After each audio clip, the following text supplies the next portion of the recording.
when I was looking through everything, I was like, wow, this was definitely a good year for Fembots. We got 3 in a wave, practically. From the main line. So we got Wingblade, but she's not on my list. Yeah.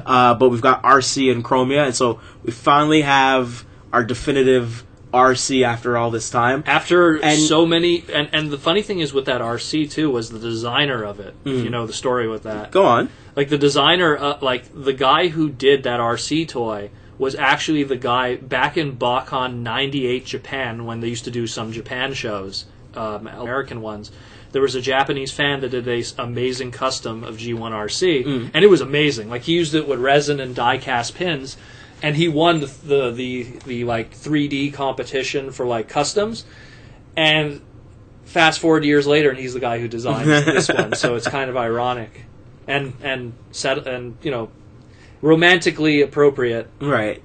Like that's definitely one of the things we all want. It's like to design our own thing at first, but then actually make it incorporated into Hasbro's giant catalog, and like you know, and now it's you canon. work. It's straight up canon. Oh yeah, for sure. But like you know, just remembering the RCs from I think it was Energon. Yeah, Energon, and you know, but she was mostly relegated to like a motorcycle just to fit that slim body type. But then when you got to like an actual car one, wouldn't it be animated? Yeah, animated was the first time we got a car one, and for the longest time, a lot of people actually put their animated RC with their classics collection. Right. Because they just didn't have that RC. And the funny thing is, even with the motorcycle RC from Energon, because before Energon was Energon, it was Super Link in Japan. Right. And that RC was actually called Ariel. And if you look who Ariel was in G1, that's what Alita 1 was before. And it actually looks more like Ariel, her head crest. So sometimes I even wonder if that motorcycle RC was even intended to be RC from the beginning. I think it was more intended to be Ariel. But then that kind of stuck with the movie stuff, where it's like, oh, when you have a RC, it's a motorcycle. And yeah. There was quite a few movie RC toys that were motorcycles. 2 different versions, actually. Cause there was Alita 1, right? Alita 1 was a repaint. Yeah. Also of the Energon one, but she does show up in the movie, both of them. Yeah, and again, they both got new bodies and stuff. But yeah.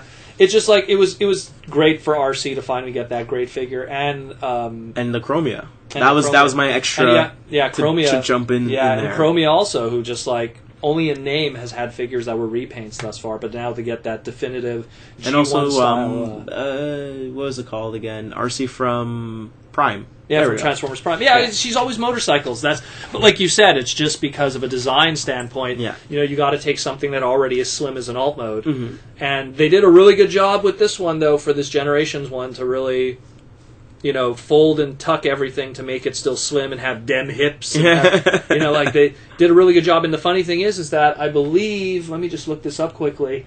I remember reading somewhere that the guy who did Kiss Play actually was the one who was instrumental in getting this toy off the ground, where that designer who did the RC custom back in the day, he was the one who submitted the idea to Takara Tomy, but it wasn't until the designer from Kiss Play did his rendition of how the silhouette would look with the hips and everything that they go, yeah, let's do this. Okay. And it was pretty cool. So, hey, the guy who did Kiss Play, as much as you might hate him, he was the one who was kind of instrumental in this all happening.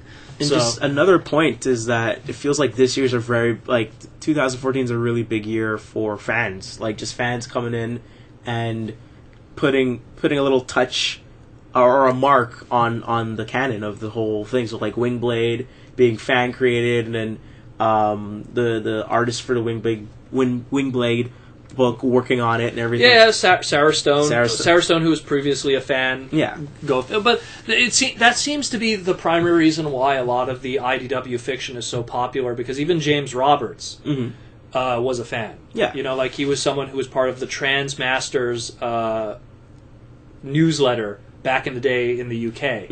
You know, so like like old school fans now being handed the pen, whether it be for drawing or writing, getting that opportunity, where the stuff that we used to praise in the past, you know, as much as I love Simon Furman, he wasn't a fan previously. It was more just a job that worked out in his favor. But many third parties. Oh God, yeah. Just flooding it, just like really like trying their little spin, little take on it. And that's what was amazing too, was there was just so many third party guys trying to do their RC, and none of them, like, either they were too expensive to get it right, or they, like the Valkyrie, which is like, it's good, but the quality wasn't great, and it's just no one was able. And man, the amount of, I mean, just Google like G1 Arcee custom, and every guy on this planet that I know of has made some kind of G1 Arcee custom using whatever molds. Yeah, exactly. Whatever molds. Like, I mean, I would see people that would use like G1 Hot Rod back in the day, and they'd paint it pink and stuff and try to retool a head on it. They would just, everyone back in the day tried to do some kind of custom RC, because that was like the one G1 toy we wanted. You know, the one G1 character that just was missing. You know, like, yeah, hey, DevCon didn't have a toy, or Unicron, but it's just like, everyone's like, where's my RC? Yeah, exactly.